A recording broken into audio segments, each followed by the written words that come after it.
அனைத்து மாணவர்களுக்கும் மதிய வணக்கம். இன்னைக்கு இந்த முதன்மை பதிவேடுகள் பாடத்துல 3வது பாடத்துல பயிற்சி கணக்குகள்ல 2வது கணக்கை நம்ம இப்ப பார்க்க போறோம்.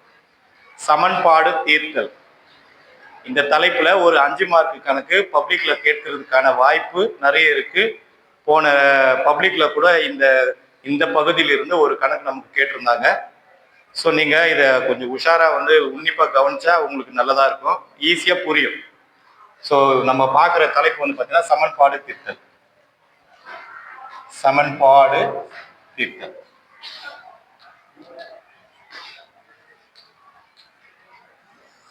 ஸோ இதுல 2வது கணக்கு. ஸோ நான் உங்களுக்கு ஏற்கனவே சொன்ன மாதிரி ஒரு நிறுவனத்துல சொத்துக்களும்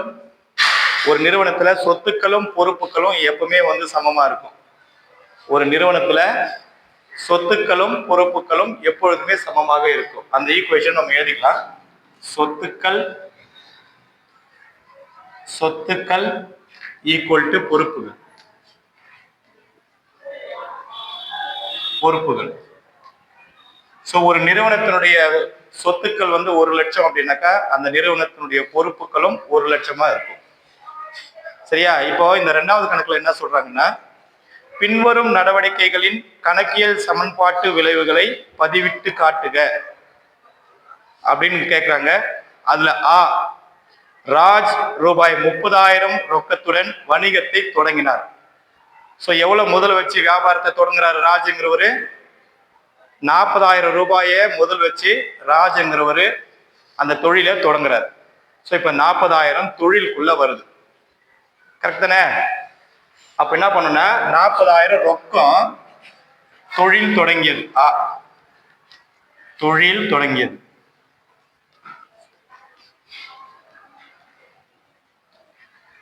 தொடங்கியது. அதுல ரொக்கம்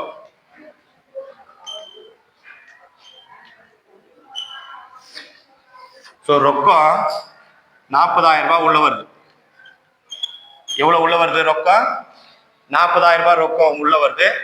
அதே போல பொறுப்புகள்லயும் முதல் 40,000 உள்ள வருது.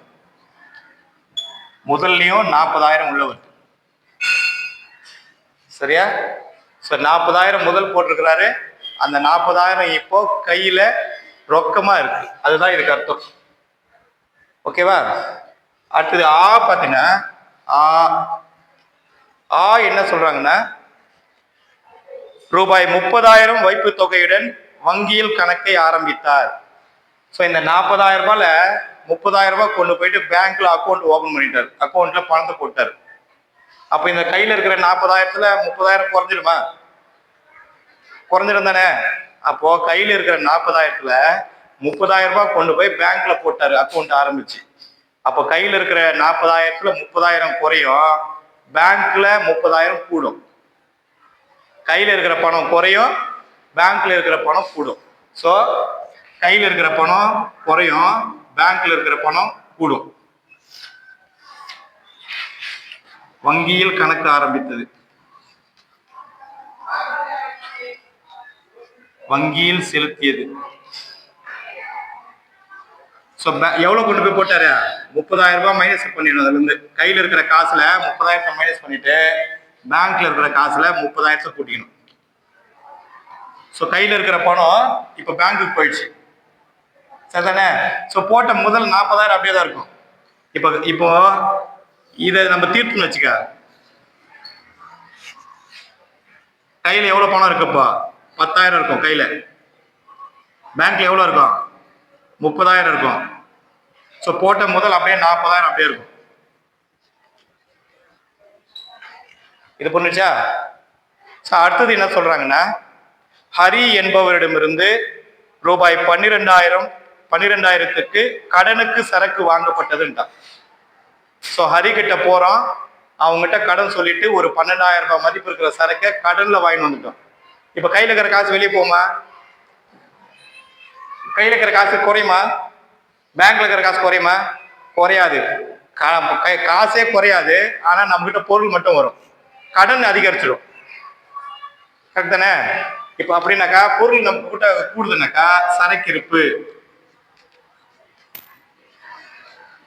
சரக்கிருப்பு நம்ம கிட்ட சரக்கிருப்பு கூடும். கடன் கொள்முதல் அதுக்கு பேர் இ. கடன் கொள்முதல். கடன்ல பொருள் வாங்கிட்டு வர்றாரு. இதுல எந்த மாற்றமும் இருக்காது, இதுல எந்த மாற்றமும் இருக்காது. இதுல மட்டும் 12,000 ரூபாய் சரக்கு நம்ம கையில வந்துடும். அதே போல இங்க கடன்ல வந்து பாத்தீங்கன்னா 12,000 ரூபாய் கூடிடும். கடனிந்தோர்ல ஒரு 12,000 ரூபாய் கூடிடும்.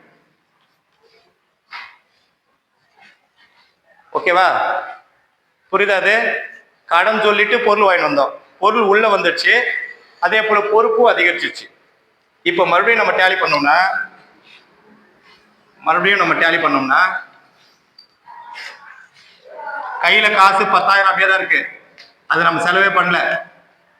கையில காசு 10,000 அப்படியே தான் இருக்கு. அதே போல பேங்க்ல இருக்கிற காசு 30,000 அப்படியே இருக்கு. அதே போல சரக்கு வந்து ஒரு 12,000 வாங்கி வந்துக்கிறோம், சரக்கு உள்ள வந்துச்சு நமக்கு. ஈக்குவல் டு முதல் 40,000 அப்படியே தான் இருக்கு. கடன் ஒரு 12,000 ரூபாய் இருக்கு. சோ இந்த பக்கம் ஒரு ரெண்டுத்தையும் போட்டாக்கா 52,000, இந்த மூணுத்தையும் போட்டாக்கா 52,000. 10,000, 40,000, 52,000. சோ சொத்துக்களும் 52,000, பொறுப்புகளும் 52,000. அடுத்தது இது என்னன்னு பாத்தீங்கன்னாக்கா என்ன சொல்றாங்கன்னா, ராஜ் தனது சொந்த பயன்பாட்டிற்காக 1000 எடுத்துக்கொண்டார். ராஜ் என்ன பண்ணிக்கிறான், அவனுக்கு ஏதோ எமர்ஜென்சி செலவுன்னு சொல்லிட்டு அவன் போட்ட முதல்ல இருந்து 1000 ரூபாய தன்னோட சொந்த செலவுக்கு எடுத்து போயிட்டான். அப்ப கையில இருக்கிற காசு குறையும் தானே. அப்போ எடுப்பு கையில இருக்கிற காசு 1000 ரூபாய் குறையும். அதே போல போட்ட முதல்ல இருந்தும் 1000 ரூபாய் குறையும். போட்ட முதல்ல இருந்தும் 1000 ரூபாய் குறையும். இப்ப மறுபடியும் டேலி பண்ணணும். மறுபடியும் டேலி பண்ணா கையில இப்ப எவ்வளவு காசு இருக்கும்? 9,000 காசு இருக்கும். பேசுங்க கூட. கையில காசு எவ்வளவு இருக்கும்? 9,000 இருக்கும். பேங்க்ல காசு அப்படியே தான் இருக்கும், 30,000. அதே போல சரக்கு வந்து ஒரு 12,000 ரூபாய்க்கு இருக்கும். ஈக்குவல் டு இங்க போட்ட முதல் வந்து 39,000 ரூபாய் குறைஞ்சிடும். பிளஸ் கடன்காரன் வந்து ஒரு 12,000 ரூபாய் இருப்பாங்க, கடன் இந்தோர். ஸோ 39,000மும் 12,000மும் கூட்டினாக்கா 39, 49, 51,000 இந்த பக்கம். இங்கேயும் 51,000, 42, 51. ஸோ சொத்துக்களும் இப்போ 51, பொறுப்புகளும் 51. ஸோ போட்ட முதல்ல இருந்து ஒரு 1000 ரூபாய் இப்போ வெளியே போயிடுச்சு. அதுக்கப்புறம் பார்த்தீங்கன்னாக்கா இதை கொஞ்சம் நல்லா கவனி. பற்று அட்டையினை பயன்படுத்தி 10,000ற்கு அறைகளின் வாங்கப்பட்டதான். ஸோ பற்று அட்டைன்னா என்ன? பற்று அட்டைன்னா ஏடிஎம் கார்டு. இதுதான் பற்று அட்டை. ஸோ வேலூருக்கு போகிறோம், கடையில் போயிட்டு அறைகளை வந்து ஒரு 10,000 ரூபாய்க்கு வாங்கிட்டு கார்டை ஸ்வைப் பண்ணுறோம். ஸோ காசு எதுலேருந்து குறையும்? அக்கௌண்ட்ல இருந்து தானே குறையும். காசு எதுலேருந்து குறையும்? சத்தமா சொல்லு. காசு எதுலேருந்து குறையும்? அக்கௌண்ட்ல இருந்து தான் குறையும். அப்போ பேங்க்ல இருக்கிற இந்த 30,000த்துல தான் 10,000 குறையும். பேங்க்ல இருக்கிற 30,000த்துல தான் 10,000 ரூபாய் குறையும். அதே போல அந்த 10,000 ரூபாய் மதிப்பு இருக்கிற அறைகளும் நமக்கு இங்க கூட வந்துடும். அப்போ ஏடிஎம் மூலம் அறைகளும் வாங்கியது.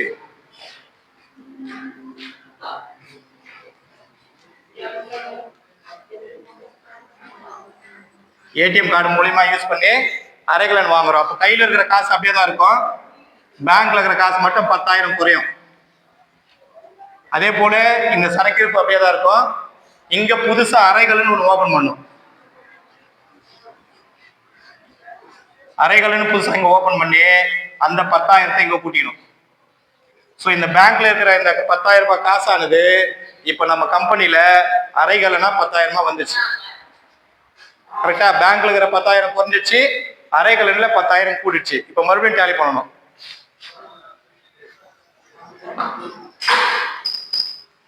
மறுபடியும் டேலி பண்ணோம்னா கையில காசு 9,000. அதே போல பேங்க்ல 20,000 தாங்குது. 30,000 இருந்துச்சு, 10,000 பயன்படுத்திட்டோம், 20,000 தாங்குது. இது சரக்கு வந்து 12,000 ரூபாய் சரக்கு இருக்கு, பிளஸ் அறைகளின் ஒரு 10,000 இருக்கு. இங்க வந்து பாத்தீங்கன்னாக்கா முதல்ல வந்து 39,000 அப்படியே இருக்கு, பிளஸ் கடங்காரம் வந்து ஒரு 12,000 இருக்கான், இப்பவும் 51,000 தான். ஸோ இதை கூட்டினா 51,000, இது எல்லாத்தையும் கூட்டினாலும் 51,000. அடுத்தது ஊன்னு இருக்கு, இதை எழுதிக்கிறீங்களா? இதை எழுதிக்கிங்க. இதுக்கு அடுத்தது நம்ம இன்னும் 2 பதிவு இருக்கு, அதை போடலாம். இப்போ ஊ பாரு, முருகன் என்பவருக்கு கடன் விற்பனை செய்யப்பட்டு சரக்கு விற்பனை செய்யப்பட்டு ரூபாய் 6,000 பெறப்பட்டதான். ஸோ முருகனுக்கு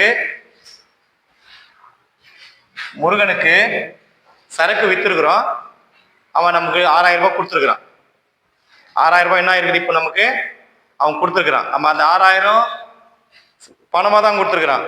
அப்போ இதுல 6,000 கூடும், ரொக்கத்துல 6,000 கூடுமா?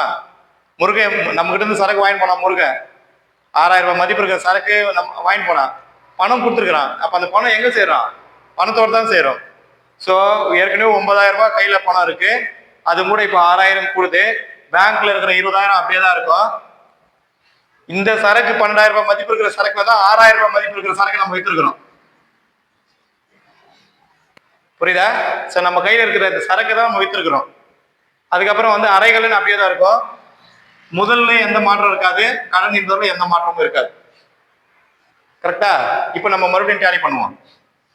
கையில இருக்கிற சரக்கு போய் காசா நமக்கு வந்திருக்குது. சோ ரொக்கத்துல இப்ப 15,000 இருக்கும் கையில, 6,000 9,000 கூட்டினா 9,000 6,000 கூட்டினா 15,000 இருக்கும் கையில. பேங்க்ல 20,000 இருக்கும், சரக்குல வந்து பாத்தீங்கன்னா 6,000 தான் இருக்கும், அறைகள்ல 10,000 இருக்கும். ஈக்குவல் டு போட்ட முதல் 39,000 பிளஸ் கடங்காரன் ஒரு 12,000, இது ரெண்டுத்தையும் கூட்டினா 51,000, இது 4த்தையும் கூட்டினா 51,000. 15,000 35,000 41,000 51,000. ஸோ சொத்துக்கள் 51,000, பொறுப்புகளும் 51,000. அடுத்தது அலுவலக தேவைக்காக வங்கியிலிருந்து பணம் எடுக்கப்பட்டது. அலுவலக தேவைக்காக வங்கியிலிருந்து பணம் எடுத்துருக்குறாங்க, சரிதானே? அப்ப என்ன ஆயிடும்னா, அலுவலக தேவைக்காக பணம் எடுத்தது ஏ, அலுவலக தேவைக்காக வங்கியிலிருந்து பணம் எடுத்தது.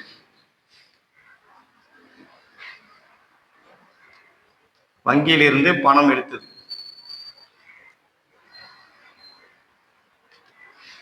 ஸோ ஆஃபீஸில் நிறைய செலவு இருக்கும், அந்த செலவெல்லாம் நம்ம வந்து மீட் அவுட் பண்ணணும் அப்படின்னாக்கா பேங்க்ல இருந்து ஒரு பணத்தை கொண்டு வந்து நம்ம கையில் வச்சுக்கணும். ஸோ எவ்வளோ எட்டு வந்துருக்கிறாங்கனாக்கா அலுவலக தேவைக்காக 1,000 ரூபாய் எட்டு வந்துக்கிறாங்க. ஸோ பேங்க்ல இருக்கிற காசு இப்போ நம்ம கைக்கு வந்திருக்கு, அப்படிதானே? அப்போ இதுல 1,000 ரூபாய் கூடும், கையில் 1,000 ரூபாய் கூடும், பேங்க்ல 1,000 ரூபாய் குறையும், அவ்வளோதான் விஷயம். மீதி எல்லாம் எந்த எஃபெக்டும் இருக்காது, அதெல்லாம் அப்படியே தான் இருக்கும். சரியா? இப்போ மறுபடியும் டேலி பண்ணணும். மறுபடியும் டேலி பண்ணோம்னா கையில காசு 16,000, பேங்க்ல காசு 19,000, சரக்குல வந்து பாத்தீங்கன்னா 6,000 மதிப்பு, அறைகளின் மதிப்பு 10,000, ஈக்குவல் டு போட்ட முதல் 39,000 அப்படியே தான் இருக்குது, அது எந்த மாற்றமும் இல்லை. கடங்காரன் 12,000 நம்ம இன்னும் அவனுக்கு திருப்பி கொடுக்கவே இல்லை. ஸோ முதல்லையும் கடனிந்தோரையும் கூட்டினா 51,000, அதே போல அறைகளின் 10,000 16,000 26,000 35,000 45,000 51,000. ஸோ சொத்துக்கள் இந்த 4 ஐட்டமும் சேர்த்து 51,000, பொறுப்புகள் அந்த 2 ஐட்டம் சேர்த்து 51,000. ஸோ ஈக்குவேஷன்ல என்ன சொல்றேன்னா, சமன்பாடு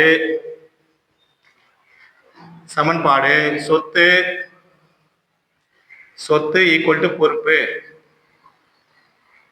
சொத்து 51,000 ஈக்குவல் டு பொறுப்பு 51,000. டேலி ஆச்சா? நமக்கு இப்போ ஈக்குவேஷன் டேலி ஆச்சா? இந்த ஈக்குவேஷன் தான் நான் சொன்னேன், சொத்துக்கள் ஈக்குவல் டு பொறுப்பு. இப்ப சொத்துக்கள் 4 சேர்த்து 51,000 இருக்கு, பொறுப்புகள் 2 சேர்த்து 51,000 இருக்கு. ஸோ இது ஒரு முக்கியமான கணக்கு, ஒரு எளிமையான கணக்கு.